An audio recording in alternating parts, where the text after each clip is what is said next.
श्री शिवाय नमस्तुभ्यम। हर हर महादेव। जय भोलेनाथ की आप सभी भक्तजनों का अभिनंदन करती हूँ अपने यूट्यूब चैनल पर। तो दोस्तों, आज हम शिव पुराण में सुनेंगे सती को शिव से वर की प्राप्ति तथा भगवान शिव का ब्रह्मा जी को शिव के पास भेजकर का वरण करना। तो चलिए इस कथा का रसपान करते हैं। एक बार बोले शंकर भगवान की जय।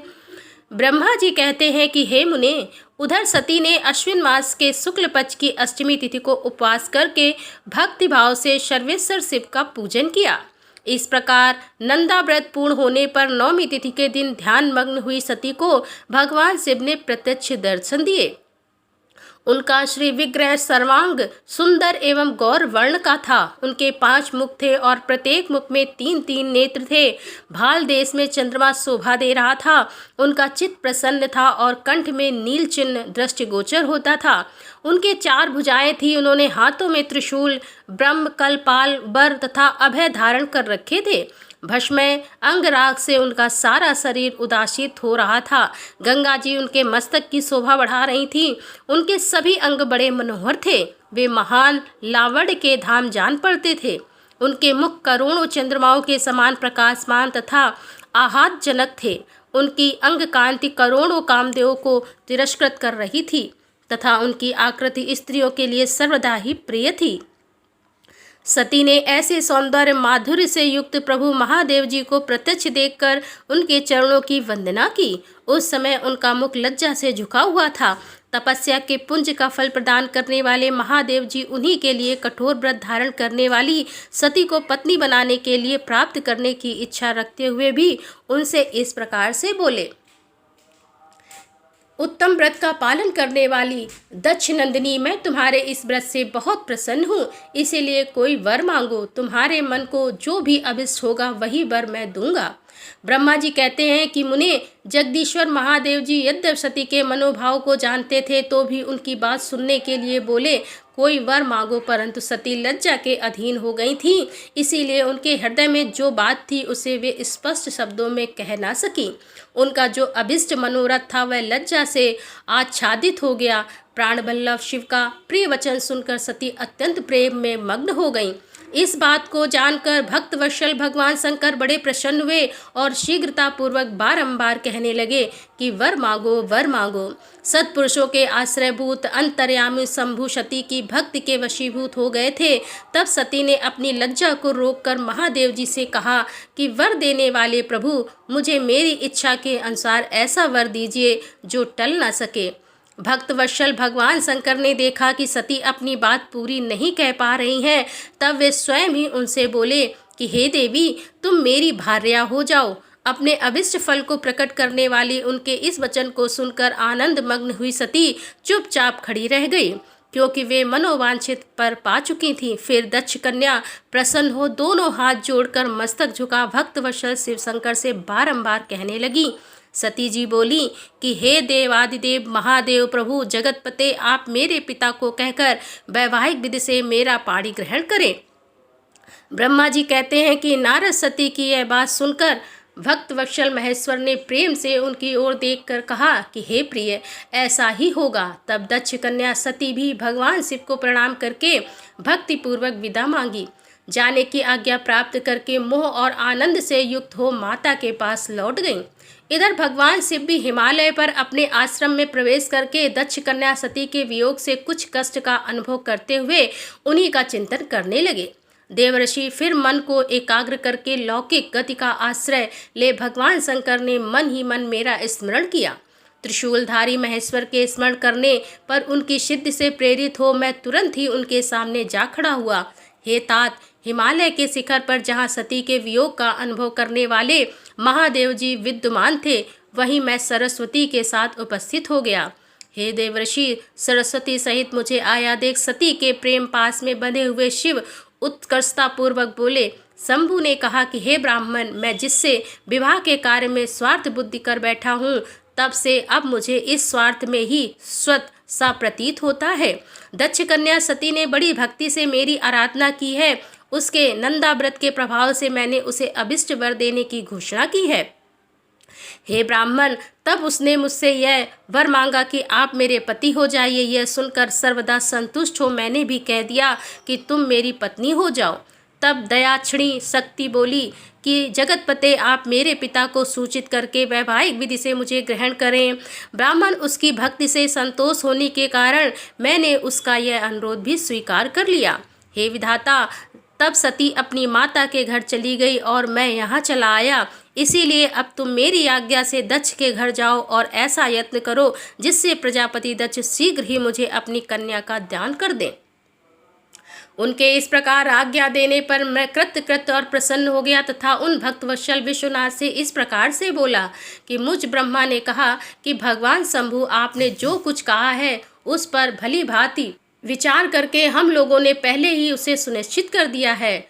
वृक्ष भध्वज, इसमें मुख्यतः देवताओं का और मेरा भी स्वार्थ है। दक्ष स्वयं ही आपको अपनी पुत्री प्रदान करेंगे, किंतु आपकी आज्ञा से मैं भी उनके सामने आपका संदेश कह दूंगा। सर्वेश्वर महाप्रभु महादेव जी से ऐसा कहकर मैं अत्यंत वेगशाली रथ के द्वारा दक्ष के घर जा पहुंचा।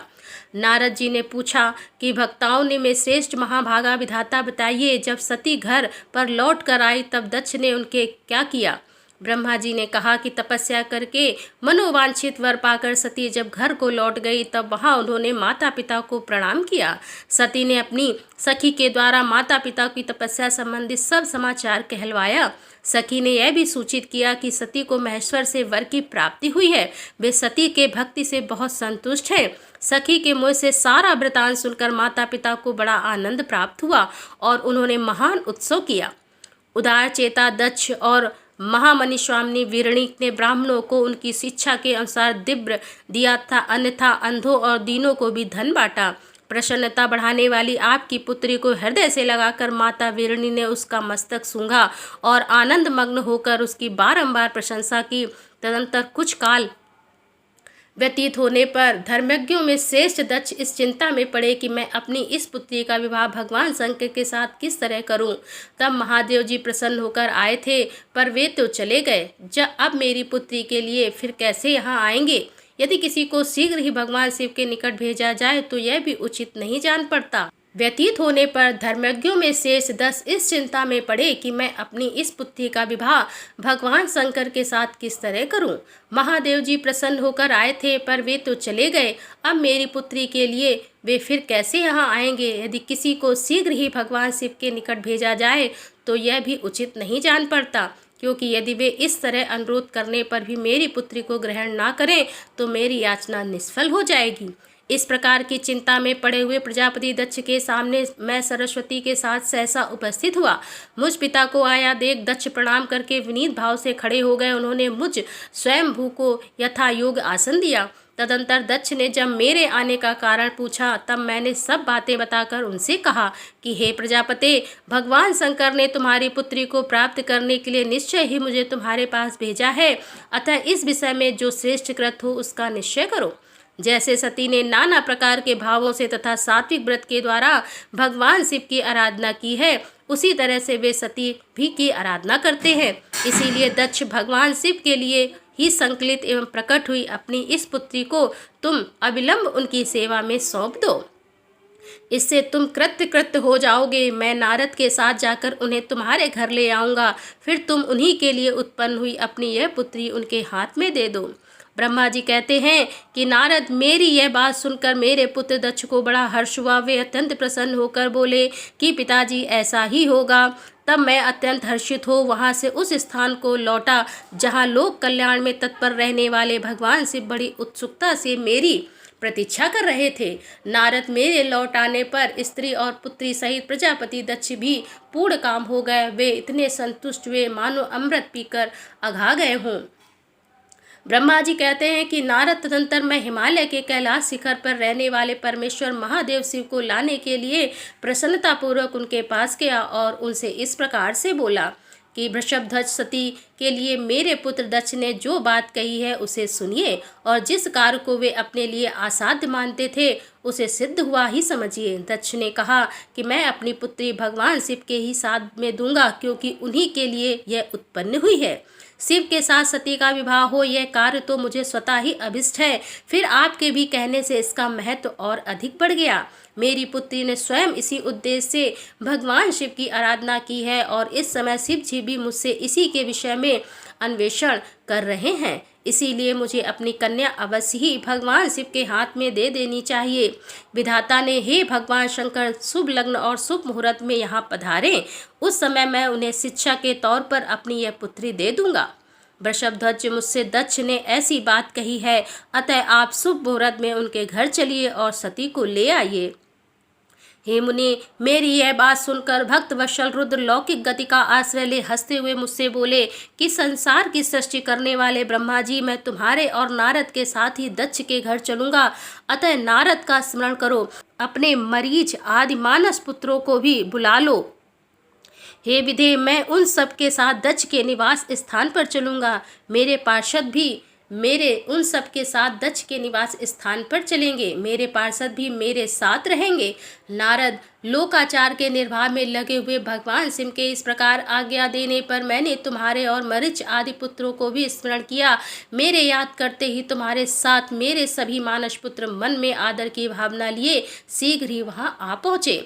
उस समय तुम सब लोग हर्ष से उत्फुल्ल हो रहे थे। फिर रुद्र के स्मरण करने पर शिव भक्तों के सम्राट भगवान विष्णु भी अपने सैनिकों तथा कमला देवी के साथ गरुड़ पर आरूढ़ हुए तुरंत वहां आ गए।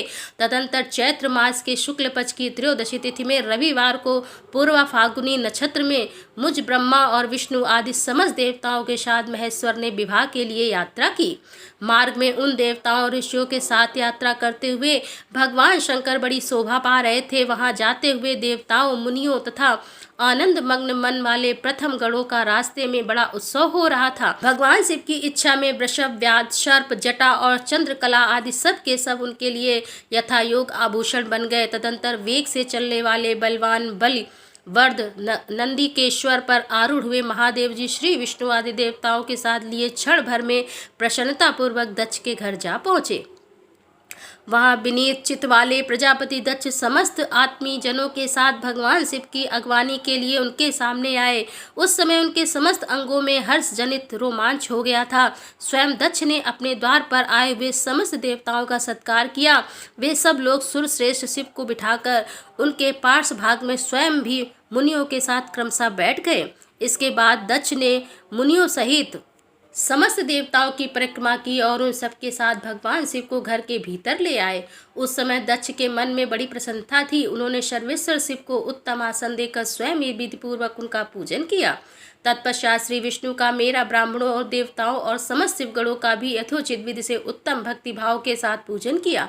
इस तरह पूजनीय पुरुषों तथा अन्य लोगों सहित उन सबका यथोचित आदर सत्कार करके दक्ष ने मेरे मानस पुत्र मरीचि आदि मुनियों के साथ आवश्यक सलाह की।